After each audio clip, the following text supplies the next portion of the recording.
I supposed to preach sa Ephesians tulad ng sinabi ko nung nakaraan, but for some reason sa mga nangyari in the past ay pinili kong pag-aralan natin yung very popular verse na ating makikita natin sa salita ng Diyos.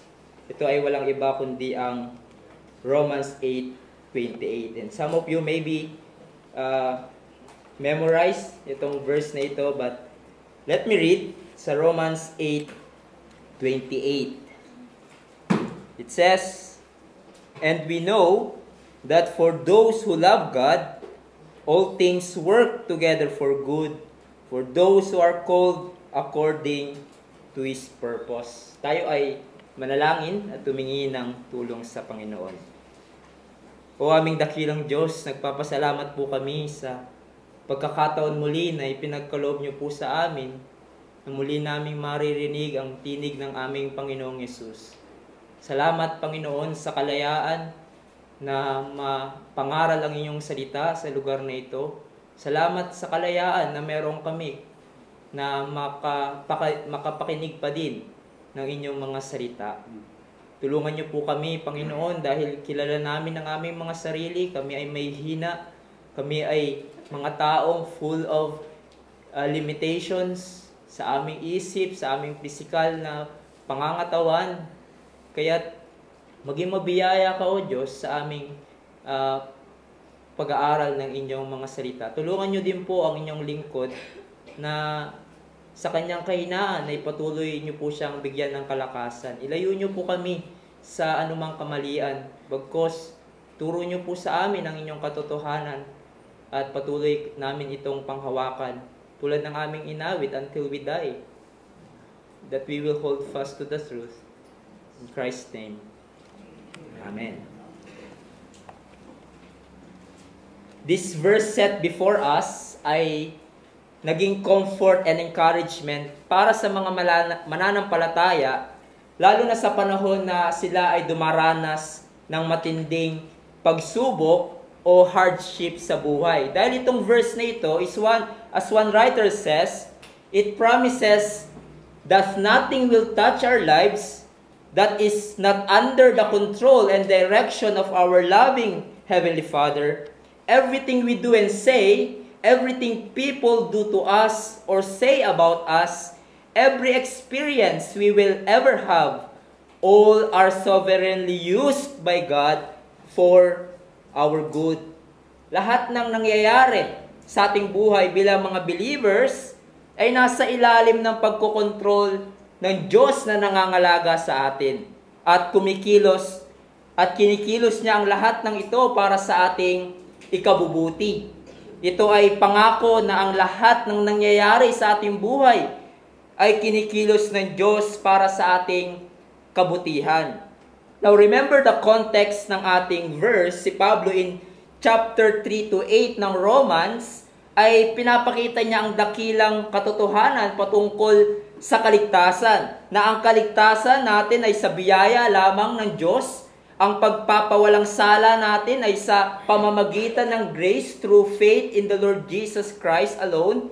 At pagdating sa chapter 8, which deals also sa ating kaligtasan, but dito mas pinokus ni Pablo pagdating doon sa kasiguraduhan ng ating kaligtasan, yung security ng ating salvation. Na ang kaligtasan natin kay Jesus ay secure, and Paul deal with different angle of that sa chapter 8. In verse 1, for example, ng chapter 8, nagsimula siya sa isang kasiguraduhan na ang kung sino man ang nakay Kristo Jesus ay wala ng kondemnasyon. At sa gitna ng chapter 8, secure ang ating kaligtasan dahil sa ginawa ng banal na Espiritu sa ating buhay. At nagtapos naman ang chapter 8 sa isa na namang kasiguraduhan na walang makapaghihiwalay sa atin sa pag-ibig ni Jesucristo. The text before and after ng ating text, Paul deals with many topics such as Holy Spirit, yung sonship natin as believers, at patungkol din naman sa sufferings na dinadaanan ng mga mananampalataya. And in dealing with the topic of sufferings na nararanasan natin, nagbigay si Pablo ng mga assurance and promises that will encourage the believers. Nariyan yung sinabi sa verse 18, let me read sa Tagalog, tinuturing ko na ang pagtitiis sa panahong kasalukuyan ay hindi karapat-dapat maihambing sa kaluwalhatiang mahahayag sa atin.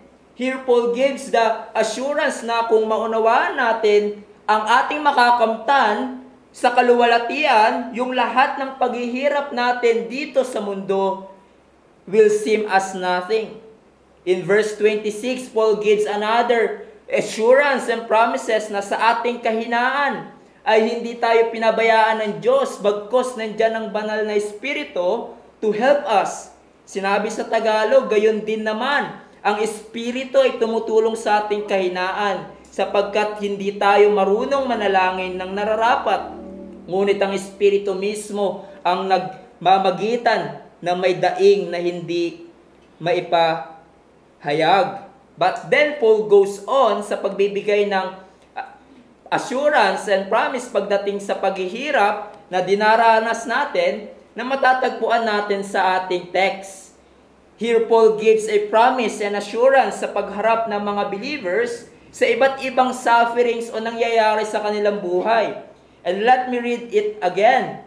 Sinabi sa Tagalog, at nalalaman natin na sa lahat ng bagay, ang Diyos ang gumagawa sa ikabubuti ng mga umiibig sa Kanya, sa kanila na mga tinawag, alinsunod sa Kanyang layunin. Now, we will unpack this glorious promise na binanggit sa ating text under 3 headings. First, the certainty in the promise, yung kasiguraduhan. Secondly, the content of the promise, yung nilalaman ng pangakong ito. And lastly, the code or yung mga tinawag to this promise. So first of all, the certainty in the promise. Paul says, and we know. Now, Paul assumes na tayo bilang mga mananampalataya, meron tayong siguradong kaalaman or certain knowledge na ang lahat ng bagay, ang Diyos ay gumagawa para sa ating ikabubuti. And of course, that knowledge ay nakabase sa alam natin sa salita ng Diyos, from our experience at sa pagkilos ng Diyos sa ating buhay, even sa experience ng ibang mananampalataya, that all things work together for good. Interesting to note na hindi sinabi ni Pablo, and we feel, or hindi niya sinabi, and we think. No. Regardless ng feeling natin, regardless of our outlook in life, regardless kung ano ang nakikita ng ating mga mata na nangyayari sa ating buhay, whatever comes our way, this promise is certain and will remain true that God works all things together for our good. Napaka-dakilang statement ito ni Pablo na siya ay nakakasigurado sa pangako na ito. Ngunit hindi lang sinabi niya na siya lamang. Sinabi niya, and we know, referring to all believers. Let us pause then at tanungin natin ang ating sarili bilang mga mananampalataya. Do we really know it to be true? Persuaded ka ba? Kumbinsido ka ba sa katotohanan na ito that all things work together for our good? I ask this question, that question, dahil I know for the fact na madali tayong makalimot sa katotohanan na ito. Lalo na kung merong pangyayari sa buhay natin na hindi natin inaasahan. Sa mga panahon na ang bigat-bigat ng sitwasyon natin, marahil kung okay at smooth ang nangyayari sa iyong buhay, wala tayong matinding problema sa buhay, meron kang maayos na trabaho, meron kang malaking savings sa bangko, laging may laman yung ref nyo. Marahil with confidence, with conviction, you say, all things work together for my good. But how about sa panahon that all things are not well with our soul? How about in the days of valleys and shadows of death? O yung sinasabi ng iba, di ba, the dark providences. Are you still persuaded sa promise na ito? And here in our passage, Paul reminds us and help us kung anong marapat nating pagtingin sa lahat ng pangyayari sa buhay. As one writer says, that we are to continually be confident of this promise because God has pledged it and we have seen it to be the case and again in our lives and the lives of God's people. Alam natin na ito ay totoo, that God works all things for our good dahil nabasa natin mula sa mga taong nauna sa atin, katulad ni Job, ni Joseph, kung paanong matindi ang kanilang pinagdaanan, ang kanilang paghihirap ay kinilos ng Diyos para sa ikabubuti at para sa kanyang kaluwalhatian. That evil being overruled for good. Now, yung salita pong no ay ginamit ni Pablo throughout the epistles of Romans. For example, in Romans 2 verse 2, subalit nalalaman natin ng hatol ng Diyos sa kanila nagsisigawa ng gayong mga bagay ayon sa katotohanan.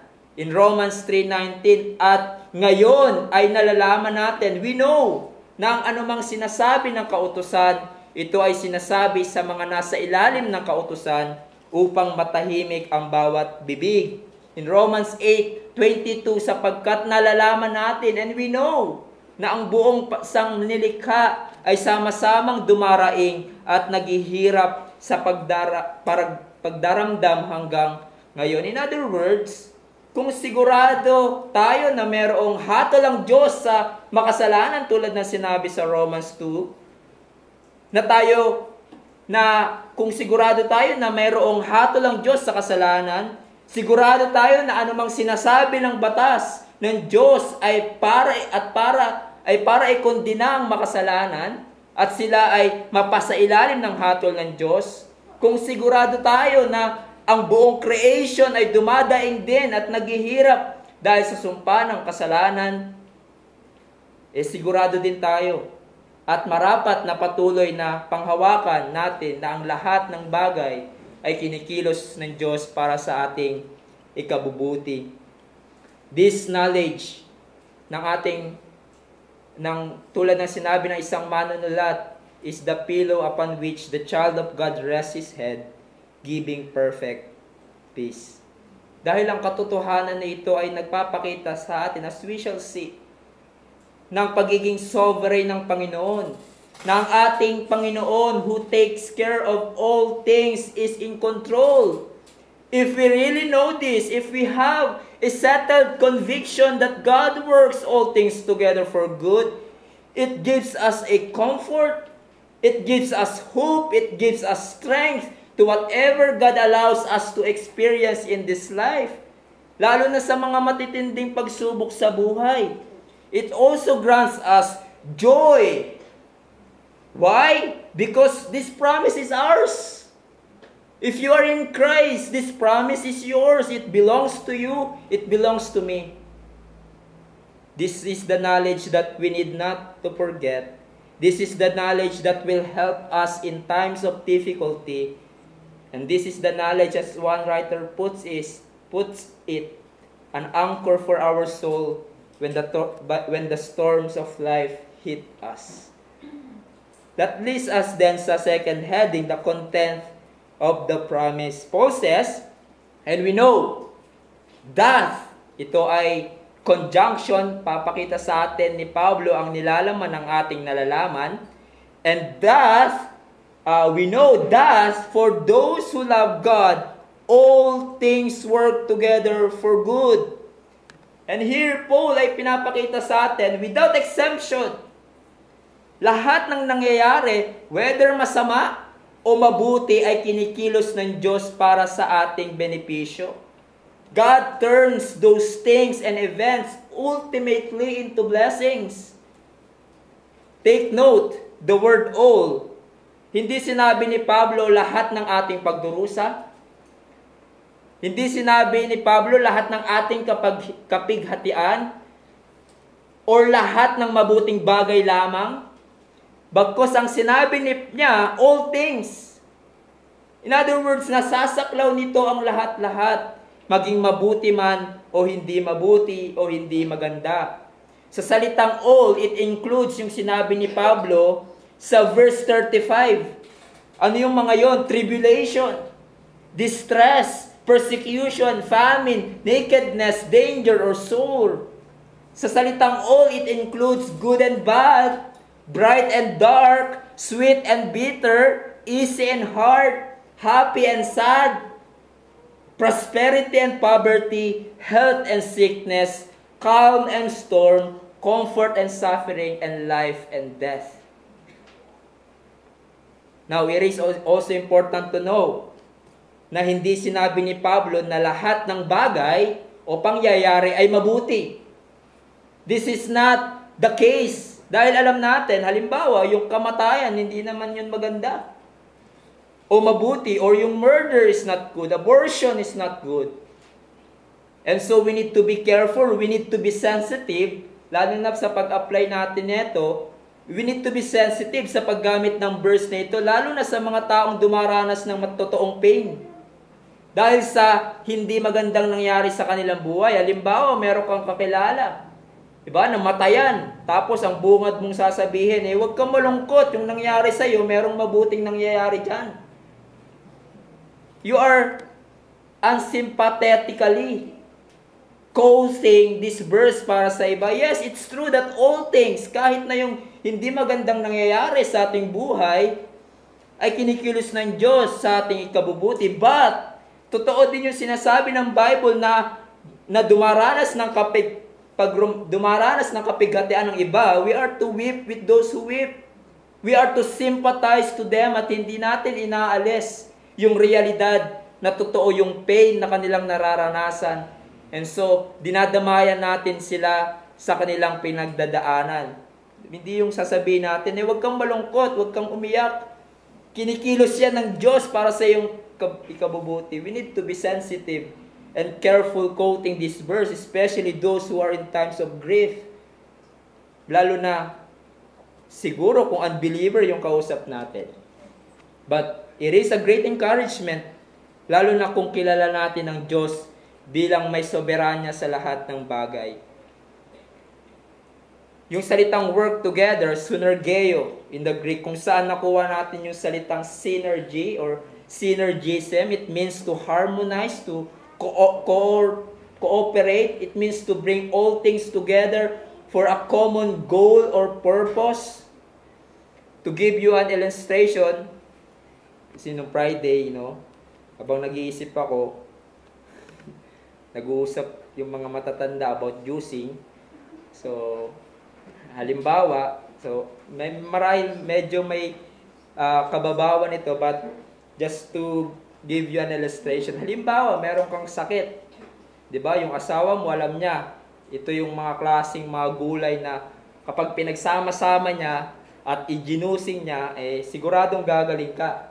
And so, ginawa niya, pinaghalo-halo niya. Kasama doon marahil yung gulay na ayaw mo yung lasa, yung luya, yung bawang, o kung ano man. So, winork niya together lahat ng kailangan, pinagsama-sama niya ito, at pinainom sa iyo for your good, for your healing.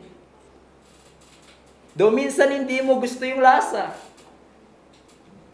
At sinasabi ng ating text, it might be a not perfect illustration, but ganyan ang ginagawa ng Diyos. Perfectly, kinikilos ng Diyos ang lahat ng pangyayari sa ating buhay, not randomly, but perfectly, in a way, hinahabi ng Diyos ang lahat ng bagay. Wini-work out niya together, kahit na yung hindi magagandang nangyayari sa ating buhay, ultimately para sa ating ikabubuti. Now, we need again to be careful. Hindi sinasabi ni Pablo that God causes evil for us. Na yung masama ay ginagawa ng Diyos para sa atin. No. Hindi ang Diyos ang author ng kasalanan. Hindi sa Kanya nagmumula ang kasamaan.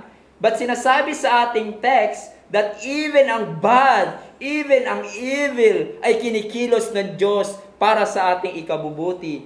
Bad things work for our good.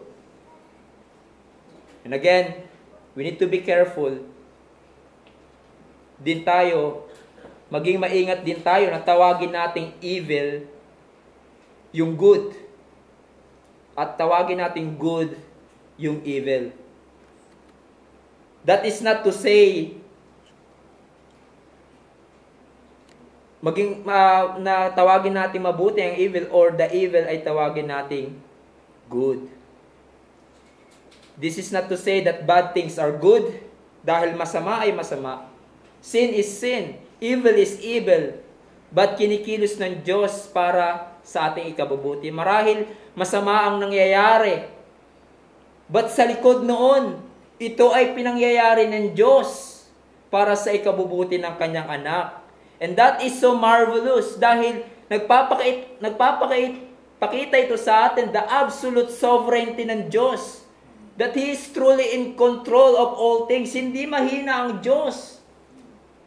He is in control even sa worst things, even sa most evil of things. He overrules them and works them for good. And so that presses us to a question. Sa salitang all things ba kasama dito ang kasalanan na ating ginagawa laban sa Diyos? Ang evil kasama ba dyan? And the answer is yes. Of course, hindi ito nag-encourage sa atin na mas lalong gumawa ng kasalanan. May it never be. Just like what I said, ang kasalanan ay kasalanan laban sa Diyos. But even our sins that we commit can be used by God for our good. Sa paanong paraan? Pwede gamitin ito ng Diyos para ipakita sa atin na kinakailangan natin ng kapatawaran. Upang tayo ay lumapit kay Jesus at magsisi sa ating kasalanan. Maaaring gamitin ito ng Diyos upang makita mo yung ugliness ng sin, upang kamuhian mo ito. Maaaring gamitin ito ng Diyos upang ma-realize natin that apart from Christ, we can do nothing. Na wala tayong laban sa kasalanan. And so we cry out with Paul, "Wretched man that I am, who will deliver me from this body of death? But thanks be to God through Jesus Christ our Lord." Ang kasalanan ay kasalanan at pananagutan natin ito sa Panginoon kahit na yung evil na ginagawa sa atin ay mananagot sa Panginoon. We are responsible sa actions nating ginagawa, ngunit sa likod noon, anuman ang ating ginawa o ginawa sa atin, masama o mabuti ay maaring kilusin ng Diyos for our good. Even yung certain actions of men, sa pag-exercise nila ng kanilang kalooban or human will, ginagawa nila yung gusto nilang gawin, even making evil choices, ito ay nasa ilalim ng probidensya ng Diyos. At kinikilos ito ng Diyos para sa kanyang mga ikabubuti ng mga mananampalataya. He has the power to trump our evil inclinations and desires and bring good to pass. And to give you a biblical examples of that, ang buhay ni Joseph, a classic one. According to Genesis 37, remember, ginawan siya ng kasamaan ng kanyang mga kapatid. Gusto nila patayin siya, ngunit alam natin, nag-intervene yung panganay, si Reuben, at naisipan nila, ibenta na lang si Joseph. At alam natin, pagkatapos ng pangyayaring yun, samot-sari ang nangyari sa kanya. Merong maganda at merong hindi maganda. Katulad ng kanyang pagkakakulong. At nagsimula yun sa hatred ng kanyang mga kapatid sa kanya. Evil yung ginawa nila kay Joseph. Kasalanan yun. And they are responsible sa kanilang actions. Di naman sila binulungan ng Diyos at sinabihan sila na benta nyo na lang si Joseph. Di naman sila tinutukan ng baril ng Diyos para mapuwersa sila na ibenta si Joseph. No. Ayon sa kanilang sariling kalooban yun. Gusto nilang patayin si Joseph. But what Joseph said when finally he met again his brothers who sinned against him, Genesis 50, right? Verse 20, "As for you, you meant it for evil, against me, but God meant it for good to bring it about that many people should be kept alive as they are today. Kasalanan ng ginawa nila kay Joseph, ayon ito sa kanilang sariling kalooban, but sa likod ng kasamaan na kanilang ginawa ay ang Diyos.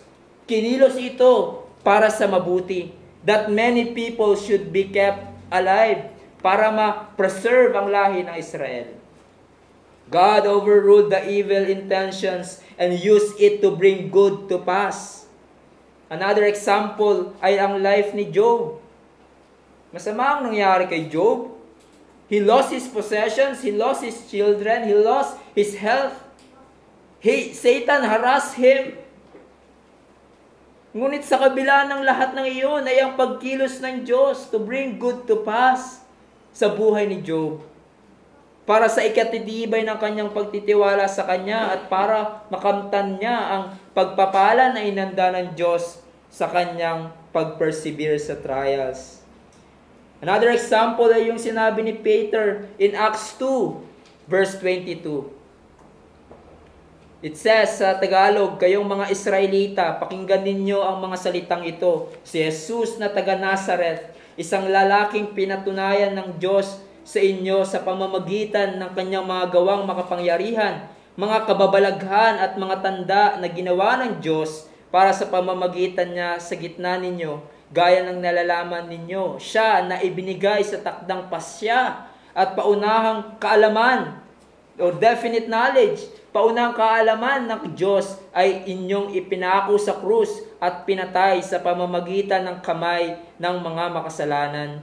Ngunit siya'y muling binuhay ng Diyos pagkatapos palayain sa mga hirap ng kamatayan, sapagkat hindi maaaring siya'y mapigilan nito. And here Peter declared that evil was done to Jesus Christ. He was murdered. Sinabi ni Pablo sa mga Hudyong kausap niya, pinatay niyo si Jesus. Pinako niyo si Jesus. Ayon sa sarili nilang kalooban, ay pinatay si Jesus. Gumawa ang mga Hudyo laban kay Jesus ng paraan para siya ay mapatay. That's evil. At hindi sila pinersa ng Diyos na para bang tinutukan sila ng heavenly spear para mapwersa silang ipako sa si Jesus. No. Yun ang gusto nila, yun ang kalooban nila. And yet, sinabi ni Pedro, behind that, although evil ang ginawa kay Jesus, kinilos ito ng Diyos. It was God's definite plan na mapatay si Jesus by lawless men upang masagawa ang magandang layunin ng Diyos. At yun ay ang pagliligtas ng mga makasalanan. They meant it for evil, but God meant it for good. And so God has absolute sovereignty sa lahat ng bagay. Sa lahat ng pangyayari sa ating buhay, whether masama o mabuti, even ang evil na ginagawa sa atin o ginawa sa atin o ginagawa din natin ay being overruled by God to bring good to pass. Now, that leads us to another question. Ano itong good na ito o mabuti na ito? Dahil sinabi ni Pablo, ang lahat ng bagay ay kinikilos ng Diyos para sa mabuti. Ano itong good na ito na goal ng Diyos kaya kinikilos niya ang lahat ng bagay? And again, we need to be careful sa paggamit ng verse na ito na mapunta tayo sa materialistic application ng verse na ito. Marahil narinig nyo na ang minsan na ginamit yung verse na ito yung verse na ito na sinasabi ng iba na, or alimbawa, nawalan ka ng trabaho, sabihin iba, panigurado, makakahanap ko ulit ng mas maganda. Kasi God works all things for good. O kaya naman, nalugi ka sa unang business mo, panigurado, susunod na mag-business ka ulit. Lalago ito. O kaya naman, huwag kang mag-alala. Kung hiniwalayan ka ng fiancé mo, dahil meron mas better ang nilaan sa iyo ng Diyos. Dahil He works all things for good. Ang ganyang klaseng application ng text na ito ay napaka-narrow at materialistic. This is not to say, again, that material blessings cannot be included in the good of Romans 8:28. Dahil maaari na sa pagkilos ng Diyos sa iyong buhay, yung dating mahirap mong sitwasyon ay susunod, ay gumaan na. It becomes better than your life before. However, that's not in the view here. More than material blessings, the ultimate and best good na binabanggit dito, well, makikita natin sa susunod na verse.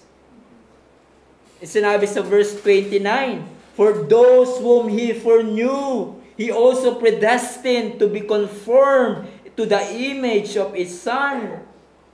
In other words, lahat ay kinikilos ng Panginoon para sa iyong ikabubuti. At ano yung ikabubuti na yon?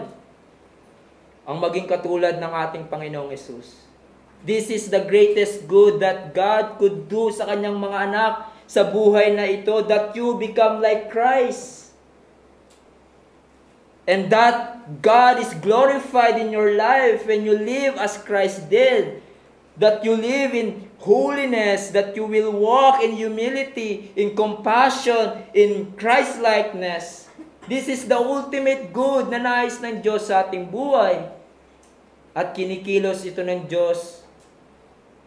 At pinangyayari ito sa iyo ng Diyos, mga pangyayari sa iyong buhay, for that goal, God is so committed to make you like His Son, the Lord Jesus Christ. And so whatever it takes, maganda man o hindi, ay kinikilos ng Diyos para ma-accomplish niya ang kanyang ultimate good purpose in your life. And that is for you to be conformed in the likeness of our Lord Jesus Christ. Not to have a better life, but to be conformed in the image of His Son, the Lord Jesus Christ. Marahil hindi mo naiintindihan ang pangyayari sa iyo, pinangyayari sa iyo ng Panginoon. Marahil hindi mo naunawaan bakit kailangan mong dumaan sa matinding pagsubok at paghihirap na niraranas mo ngayon. Remember, kung ikaw ay believers, those sufferings, those pains, those heartaches are not meaningless. You may not understand it now, but one thing is for sure, and you need to remember, whatever ang nangyayari sa iyong buhay, it is divinely arranged by God and working all of them for ultimate good. God is at work in every circumstances ng iyong buhay for your eternal blessedness, for your eternal joy, as Paul said in 2 Corinthians 4:17, for this life momentary affliction is preparing for us an eternal weight of glory beyond all comparison. All things, miski na ang afflictions and sufferings, ay kinikilos ng Diyos for us to attain and for us to prepare us to that eternal way of glory and the glory of being confirmed to Christ. Yes, yung sufferings natin, yung afflictions natin are not good in of themselves. Hindi sila joyous, right? But grievous. And yet, in their effects, as directed by God, they are useful. Dahil kinikilos ito ng Diyos para tayo ay lumago at tumibay sa ating pananampalataya. At maging katulad ng ating Panginoong Yesus. And I pray na sa tulong ng Diyos, sa pagharap natin sa mga pinangyayari ng Diyos sa ating buhay, lalo na sa mga difficult situation, ay maaalala natin, merong mabuting layunin ng Diyos.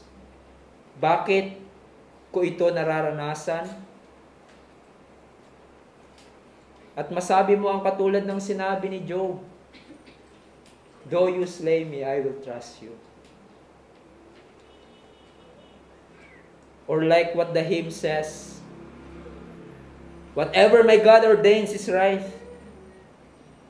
and He will never deceive me. He will lead me by the proper path. So brethren, embrace Embrace the sufferings, embrace the afflictions that will make that will draw you closer to Christ.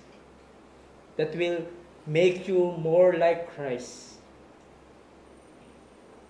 And that leads us to our last heading, the called to this promise. Who are the called? Who are the beneficiaries ng pangakong ito? We know that for those who love God, all things work together for good. For those who are called according to His purpose. Notice the limitation that Paul gives here. God's working all things together for good is not for the benefit of everybody. Itong pangako na ito ay hindi para sa lahat. Rather, all things are working together for good to those who love God.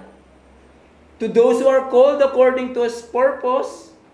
Obviously, hindi ito para sa lahat. Dahil hindi lahat ng tao sa mundo ay magpifit sa description ni Paul. That verse of Paul, he said, those who love God. Ang mahalin ng Diyos ay ibig sabihin, mahalin ang kanyang bugtong na anak na si Jesus. Mahalin ang kanyang kalooban, mahalin ang kanyang salita. To love is to love what God loves.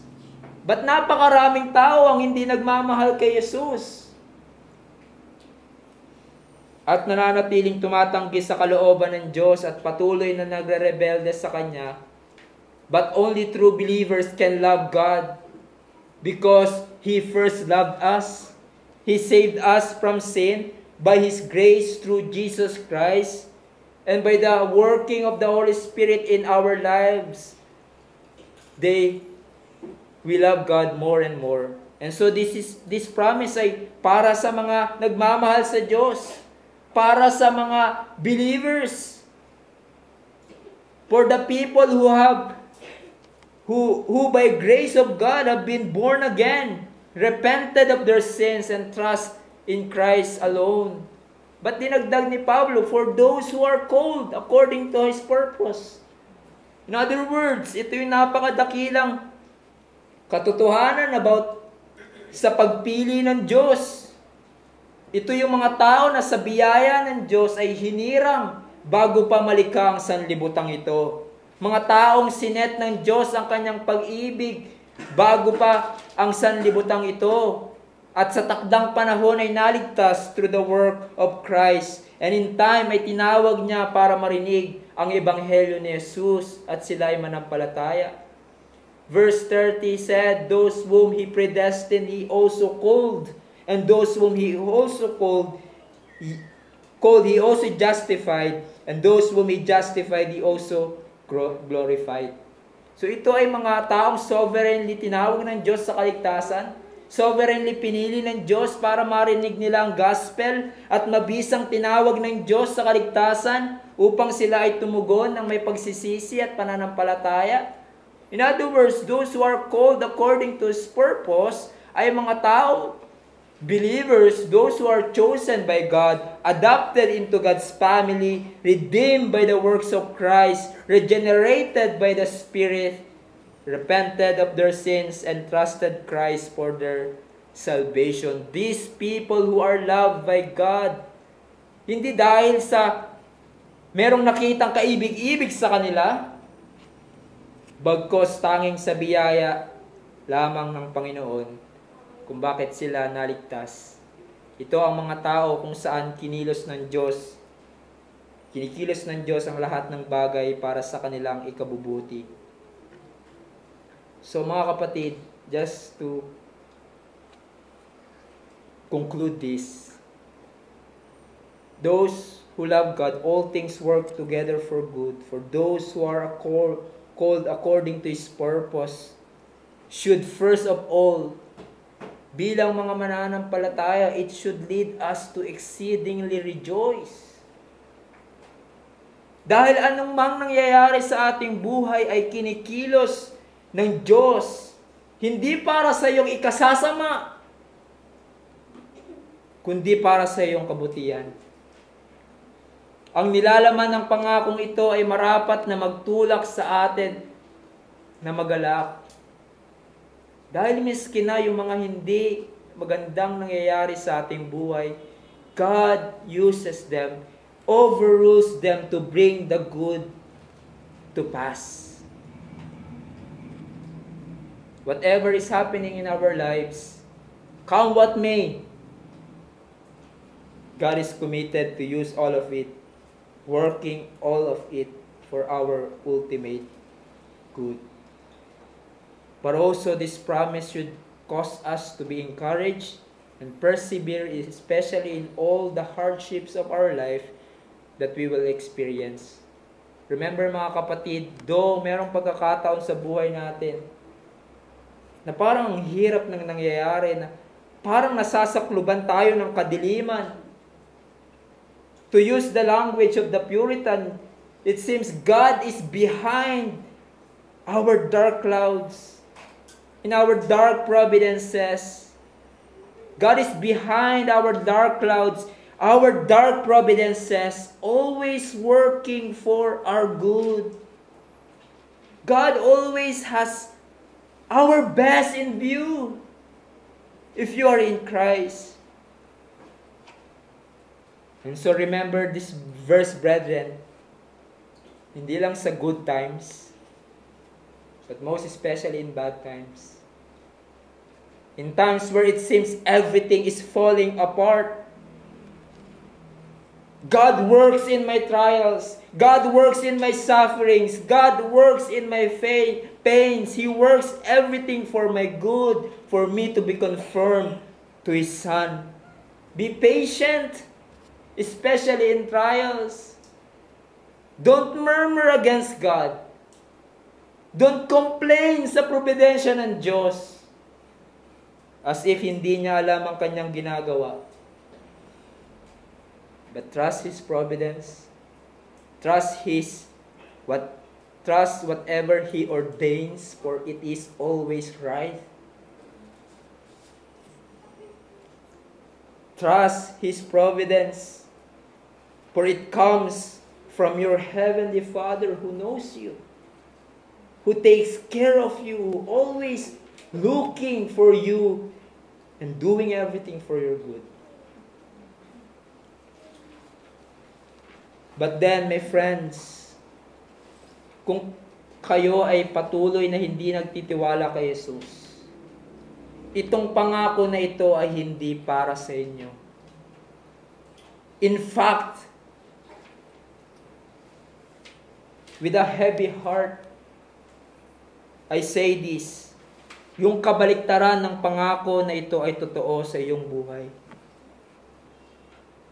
Kung patuloy niyong nire-reject si Jesus, kinikilos ng Diyos ang lahat ng bagay, hindi para sa inyong ikabubuti, bagkus ultimately para sa inyong damnation.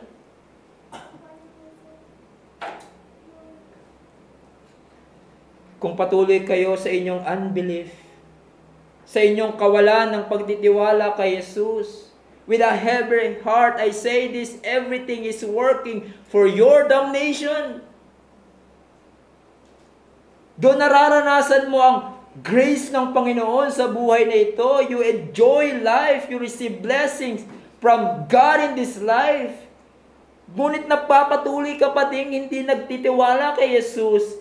Spiritually speaking, it is working together for your damnation.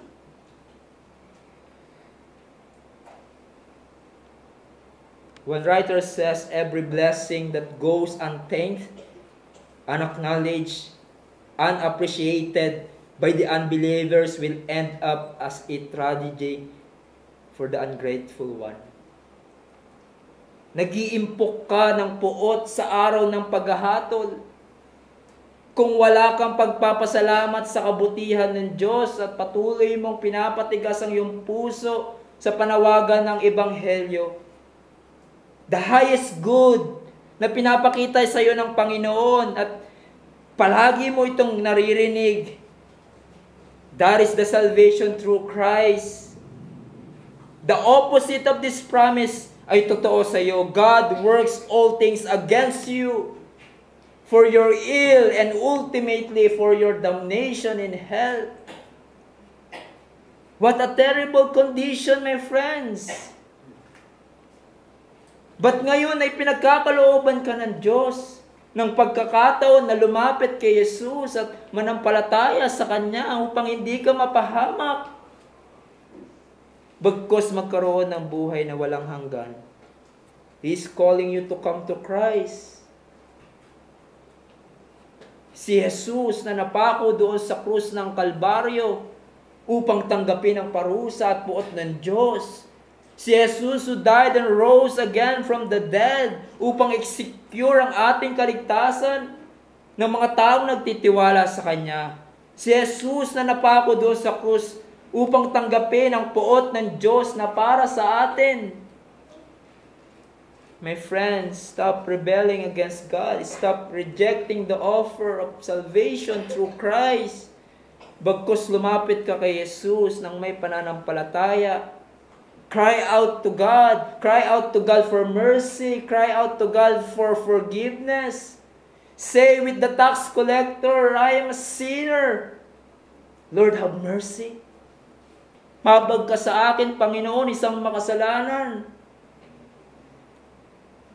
Huwag mong tanggihan muli ang panawagan ng Diyos dahil maaari itong kilusin ng Diyos. Dagdag para sa iyong kondemnasyon. Those who don't obey God will be punished severely. Those who insist to reject God ay nag-iimpok ng puot sa araw ng paghahatol. But now, ay tinatawagan ka muli ni Jesus. Come to Him. Come to Him for your forgiveness. Come to Him for your salvation. Today is the day of salvation. Tomorrow might be too late. Why not come to Him who says, I am a friend of sinners. Come just as you are, sinners as you are. You can be cleansed from your sins. You can be forgiven because of what Christ has done. He's calling you to come. Believe in Him and be saved. Tayo ay manalangin. O aming dakilang Diyos, salamat sa katotohanan po na ito na ipinagkaloob niyo po sa amin. Napakadakilang katotohanan, Panginoon, for those who are in Christ. Not only that there's now condemnation for those who are in Christ. Not only that walang makapaghihiwalay sa pag-ibig namin kay Jesus, but also all things work together for our good.